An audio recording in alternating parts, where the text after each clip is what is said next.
Imagine being so rich that when you travel through another country, just passing through, you accidentally destroy their entire economy, not through war, not through conquest, simply by being generous. That is exactly what happened in 1324 when one African king made a pilgrimage to Mecca. He gave away so much gold along the way that the price of gold collapsed across Egypt and the Middle East and did not recover for 12 years. 12 years. His name was Mansa Musa. Historians estimate his personal wealth at over $400 billion in today's money. That makes him, by a significant margin, the richest human being who has ever walked this earth.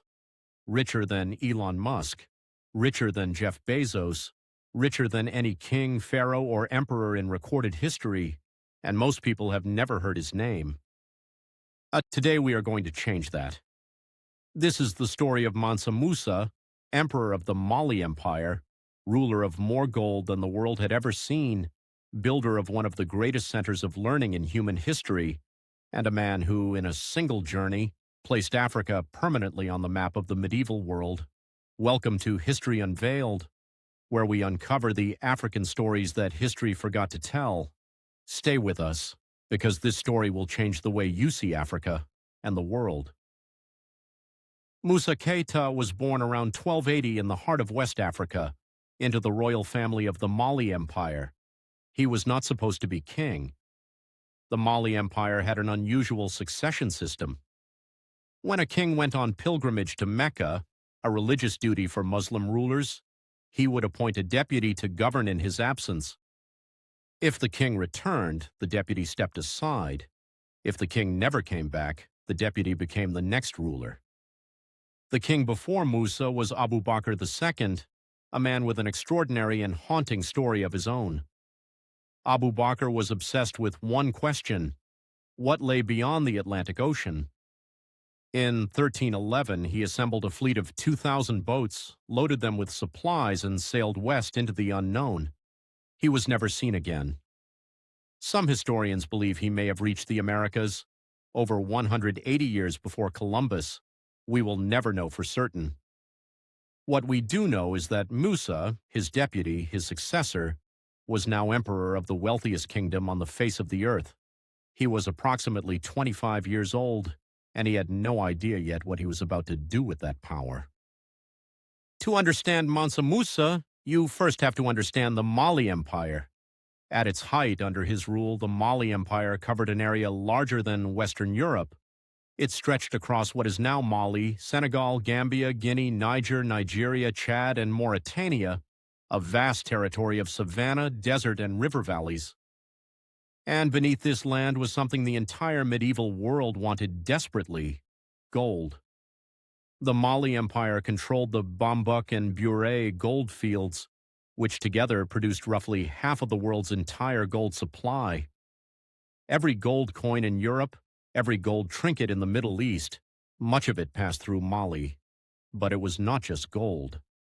The empire also controlled the salt trade, and in the ancient world, salt was sometimes worth more than gold itself. It preserved food, it sustained life, and it all flowed through Musa's hands. Musa was not simply a wealthy man sitting on top of resources.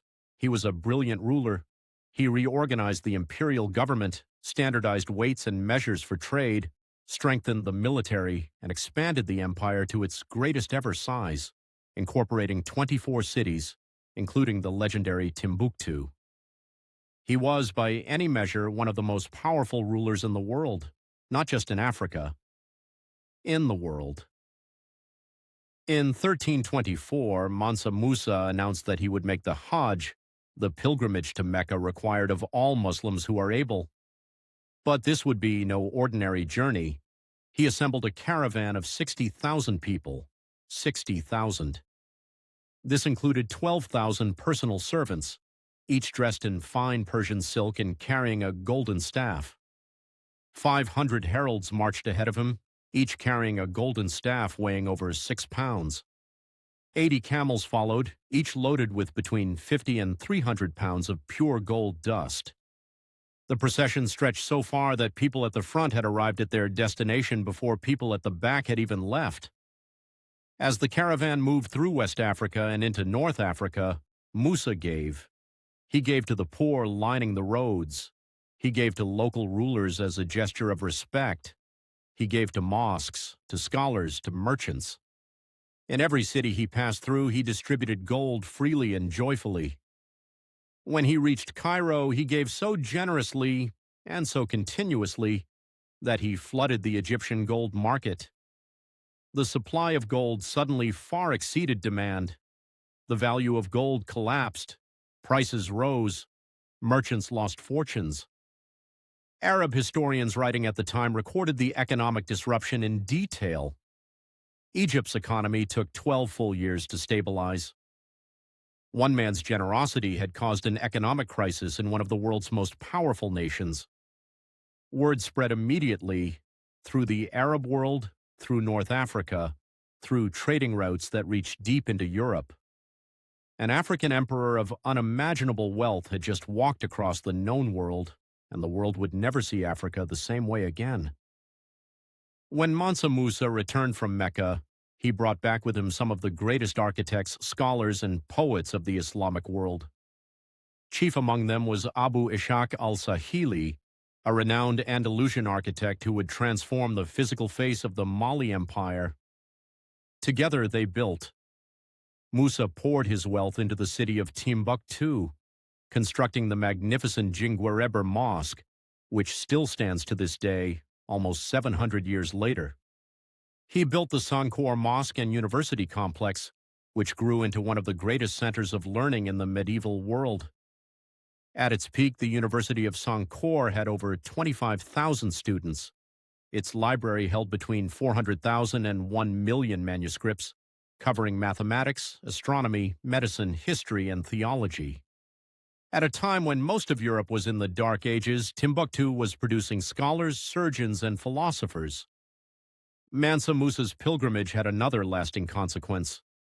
For the first time, European cartographers began drawing the Mali Empire on their maps, in detail, with reverence. The famous Catalan Atlas of 1375 shows Mansa Musa seated on a golden throne at the center of Africa, holding a golden orb commanding the continent. For centuries, European maps had shown Africa as largely unknown, a blank space at the edge of the world. After Musa's journey, it was center stage. He had not fired a single weapon. He had not conquered a single new territory. He had simply walked across the world in full view and forced the world to look. The full impact of Mansa Musa's reign on world history is still being understood by historians today. His pilgrimage triggered a European obsession with African gold that would last for centuries. Portuguese explorers began sailing down the West African coastline in the 1400s, partly in search of the source of Mali's legendary wealth. That exploration eventually led to the establishment of trade routes, then colonies, then the transatlantic slave trade. One man's generosity, one journey across the Sahara, set in motion a chain of events that shaped the modern world. Mansa Musa died around 1337. His empire began to fragment after his death, weakened by succession disputes and eventually overwhelmed by the rising Songhai Empire. But the civilization he built, the university he founded, the mosque that still stands in Timbuktu, these outlasted him by centuries. He proved to the world that Africa was not a dark continent. It was the birthplace of wealth, scholarship, and civilization. It always had been. The next time someone tells you that Africa has no history, tell them about Mansa Musa. The next time someone tells you that greatness came from somewhere else, tell them about the man who walked across the world with 60,000 people and $400 billion in gold. And the next time you see a world map, remember that Africa was always at the center of it. We just forgot to look. If this story moved you, share it, because these stories deserve to be heard everywhere. Subscribe to History Unveiled every week, another African story that changed the world. Next week, Shaka Zulu, the outcast who built the most feared army in African history. See you then.